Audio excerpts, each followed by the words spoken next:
దైవత్వంగా మారిన చారిత్రాత్మక సత్యం మేడారం మహోత్సవం. ఆనాడు గుడి లేని తల్లులను గుండె నిండా కొలుసుకునే తెలంగాణ అతిపెద్ద గిరిజన జాతర మేడారం జాతర. ఈ జాతరకు ఈ సమ్మక్క సారలమ్మ దేవతలకు మానవులుగా పుట్టి తాము నమ్మిన జనాని కోసం ఆనాడు కాకతీయుల మీదనే కత్తి దూసిన వీర వనితలు సమ్మక్క సారలమ్మలు.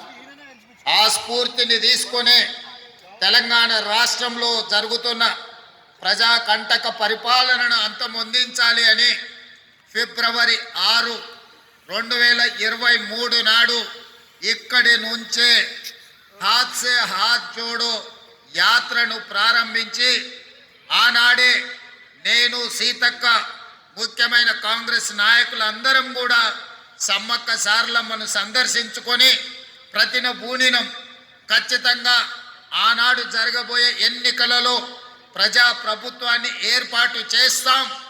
ఆ ప్రభుత్వంలో సమ్మక్క సారలమ్మ ప్రాంతాన్ని ప్రపంచానికే ఆదర్శంగా ఉండే విధంగా గొప్పగా అభివృద్ధి చేస్తామని చెప్పి ఆనాడే మాట ఇవ్వడం జరిగింది.